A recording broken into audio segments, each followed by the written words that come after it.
Hello BookTube, I'm Jonathan, and today I'm going to be sharing my top 10 first contact books. So let's get... Sorry, hang on a second. Hey, what's going on? Aliens are here, and they want to speak to me? Well, I'm busy, I'm recording a video. Tell them to call me back. Sorry about that. Should be fine. Anyway, I'm going to be talking about first contact sci-fi books today, and I do like to do spoiler-free videos on the channel, and I'm going to be doing that again today, but first contact in and of itself as a genre gives you a hint of what's to come. It's a mild spoiler in and of itself, so I'm not going to get into plot details, but I just want to let you know each of these books, there is a hint, a possibility of contact with aliens, communication with aliens, maybe alien artifacts, something in that realm. So if you're okay knowing that, let's get into the 10 books, starting with number 10, Roadside Picnic by Arkady and Boris Strugatsky.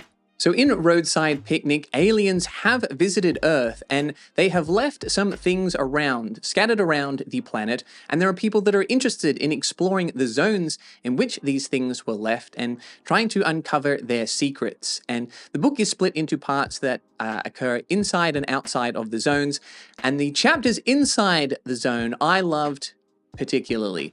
I think if you were a fan of Annihilation, you might enjoy Roadside Picnic as well. Jeff Vandermeer says that he had not read Roadside Picnic before he wrote Annihilation. I'm going to believe him, although it does feel heavily inspired by. So if you liked Annihilation, try Roadside Picnic because there's some really interesting questions being asked by this book. It's a very philosophical book towards the softer end of the sci-fi spectrum. And I really like the dynamic between these people that are trying to uncover these sort of unknowable, potentially unknowable mysteries to do with aliens. What do these things mean?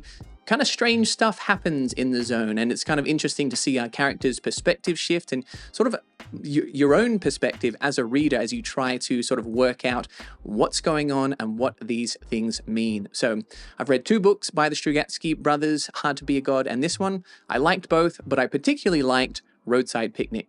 Number 9, Dawn by Octavia E. Butler. So in Dawn, the first book in Butler's Xenogenesis series, we have a character who has been taken by aliens. And through this character and their interactions, we get to learn about this alien species. And they truly feel alien. I think this is a great example of aliens being written well in science fiction, and getting to understand their culture and their biology and language is a fascinating part of the novel. But the dynamics between them, there's this kind of power dynamic, there's some push and pull, and you're not sure where it's going, you're not sure what to believe. The book kind of gives you this creepy feeling. This book kind of got under my skin in an intriguing way. I think it has a lot to say in terms of the politics and social dynamics, and it's a very layered book while still having interesting characters and plot on a surface level as well. So I'm a fan of Butler. I've read about 4 of her books now, and I think Dawn might be my favorite. I've only read the first book in the series, but I should probably check out the rest of it because I was very impressed by Dawn. Number 8, Calculating God by Robert J. Sawyer. So in the first chapter of Calculating God, an alien shows up on Earth and says, "Take me to a paleontologist."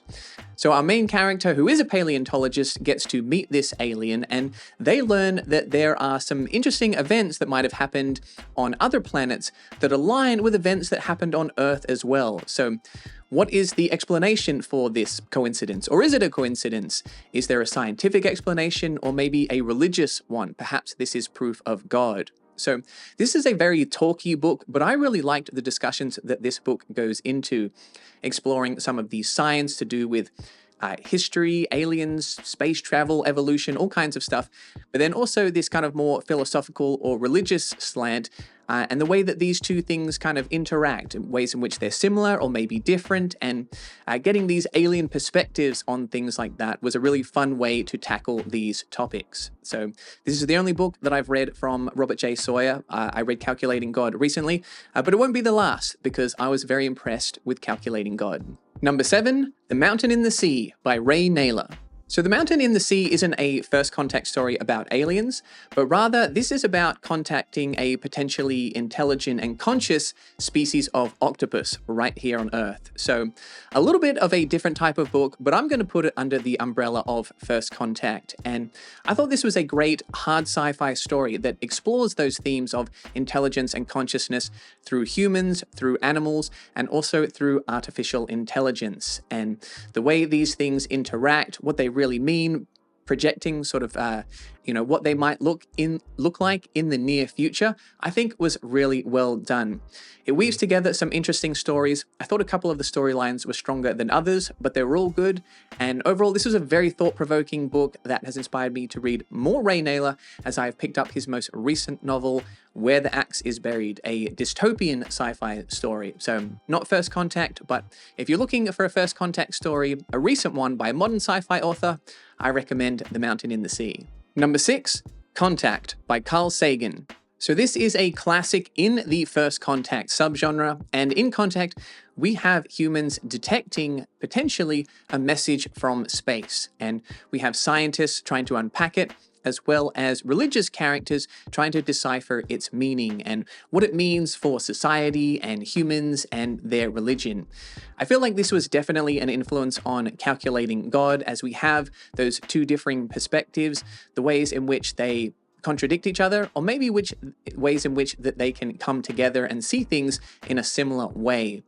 I will say this is perhaps a little bit more plot-driven than Calculating God, and I loved the ending to this book. It's just one of those hard sci-fi books that hits you with concepts that just rattle your brain and have you kind of churning them over for weeks afterwards, trying to make sense of them, but there's just something so interesting there. You want to get to the bottom of it because it's just making you think and feel, and really just all the good things about why we read science fiction in the first place. So Carl Sagan, well-known scientist, and also, it turns out, an excellent writer. Big fan of Contact. Number 5, The Three-Body Problem by Cixin Liu. So this is the first book in the Remembrance of Earth's Past trilogy, and in The Three-Body Problem, strange things start happening to prominent scientists, and this might be linked to a program that is sending messages out into space. So this is another hard sci-fi book at the harder end of the sci-fi spectrum. A lot of people come over from fantasy and other genres and don't quite click with this one because the characters are pretty dry. That's not what this series is about. This series is about the ideas, and I love this series. I think if I was ranking this as a series, it would be even higher because I love The Dark Forest and Death's End even more. But The Three-Body Problem is still a strong start, and the sci-fi ideas, the concepts just continue to grow. You think, that's interesting. And then Cixin Liu ups the level. You go, that's even crazier until your brain is just melted. It's just full of mush, just a slurry of sci-fi concepts you're pretending to understand. This is definitely a series I need to reread. And it's not just all science. I think there's some pretty cool story ideas, especially in the sequels. So if you're at all a fan of First Contact or hard sci-fi, you've got to check out The Remembrance of Earth's Past. And just before we get to our next book, this next spot is probably where I should have Blindsight by Peter Watts, but I included that in my top 10 big dumb objects subgenre video, and I do plan to make a series of top 10 videos on various subgenres within science fiction, and I'm trying not to repeat books and authors. So Blindsight, I'm going to put it in an honorable mentions comment.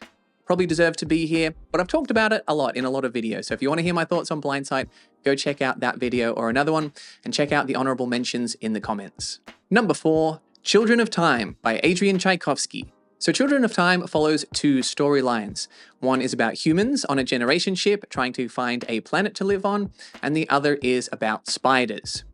Now, these spiders might not technically be aliens, seeing as humans put them on another planet and then kind of accidentally uplifted them, but seeing as they are not on Earth and they are hyper intelligent compared to current Earth spiders, I'm going to say they're different enough for them to count as alien, and meeting them, making contact with them, I think would be pretty interesting, as did Tchaikovsky, which is why he wrote the book.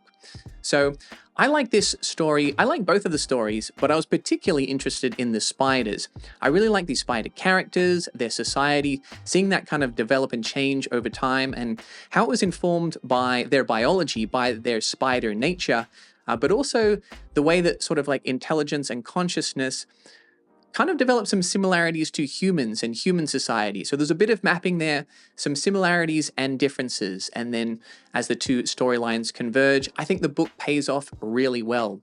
It was a book for me where I thought the first 2/3 were good and the final third was amazing. This book really just emotionally resonated with me. There were some great moments, some impactful themes that Tchaikovsky unpacked. And yeah, I've been thinking about this book for a long time after having finished reading it. Unfortunately, Tchaikovsky hasn't reached that peak again for me. I've read 4 of his books. Children of Time remains on top, but that's okay. That's not too big a slight because Children of Time sets a rather high bar. Number 3, Project Hail Mary by Andy Weir. So in Project Hail Mary, we follow a character that wakes up in space, but he has lost his memory. He doesn't know why he's there or what has gone wrong. And something has definitely gone wrong. So he uses his maths and science skills in a MacGyver-esque way to solve various problems while in space, while trying to sort of piece together the puzzles of this mystery.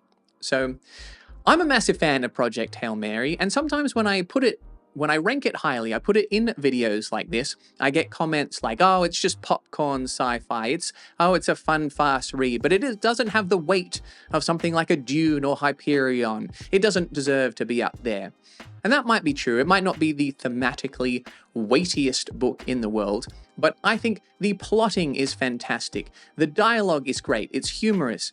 I really cared about the characters and the relationships. I got incredibly emotionally invested in the book, and the science is just really fun and interesting. Andy Weir is just such a great writer in terms of making science fun and accessible to a broad audience. I think if you're new to sci-fi, you can pick up this book and love it. But I think if you're an experienced sci-fi reader, there's still a lot that you can get out of it as well. So when it does all the things that it's trying to do, pretty close to perfectly, I'm going to rank it highly.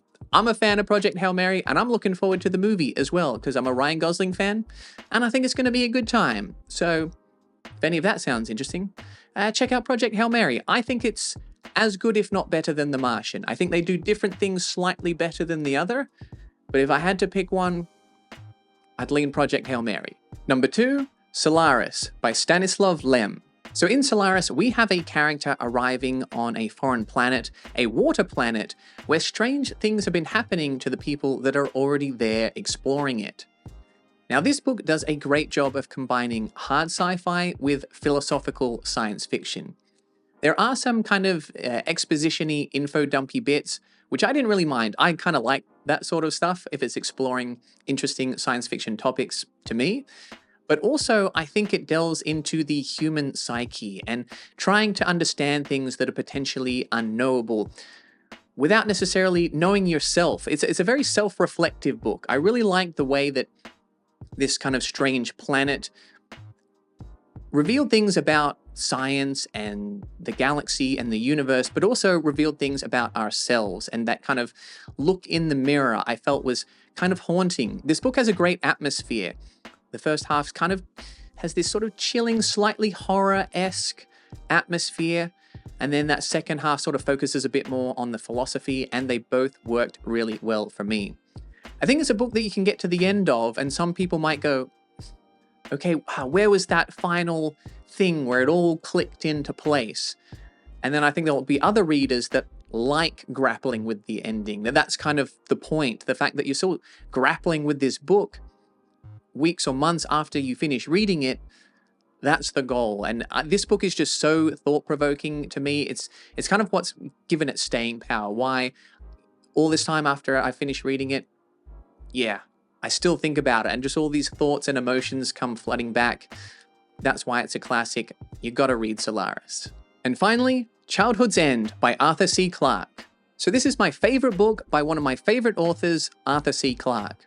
And in Childhood's End, a number of spaceships appear and they hover above major cities around the planet, and they become known as the Overlords, but They seem benevolent. They say, hey guys, go about your business. We're just here to oversee things, point you in the right direction.